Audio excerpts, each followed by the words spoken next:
করতে হবে সেটি হলো পশুকে শোয়ানোর পরে তার গলা যখন ছুরি চালনা করবেন তার আগে আপনাকে বিসমিল্লাহি আল্লাহু আকবার বলতে হবে। এরপরে আল্লাহুম্মা মিনকা ওয়ালাক এটি বলাও কোনো কোনো হাদিস দ্বারা প্রমাণিত। তাহলে আমরা সবটুকুকে একসাথে এবার বলতে পারি বিসমিল্লাহি আল্লাহু আকবার আল্লাহুম্মা মিনকা ওয়ালাক, বাস এটুকু বলে আপনি ছুরি চালনা শুরু করলেন। জবে করার শেষে যদি নিজের পশু নিজে জবে করে থাকেন তাহলে বলবেন আল্লাহুম্মা তাকাব্বালহু মিন্নি, আল্লাহ এটা আমার পক্ষ থেকে আপনি কবুল করেন। এবং এটা না বললেও কোনো অসুবিধা নেই, তবে এটা বলা উত্তম।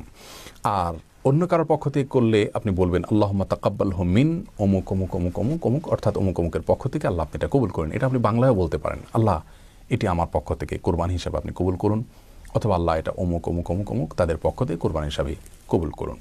অতএব কাদের পক্ষ থেকে করছেন তাদের নামগুলো জপা এটা জরুরি কোনো বিষয় নয়। তাদের নিয়তগুলো আল্লাহ সুবহানাহু ওয়া তাআলা জানেন। যদি তাদের নাম জপা না হয়, তাদের নাম বলা না হয়, তাতেও কোরবানি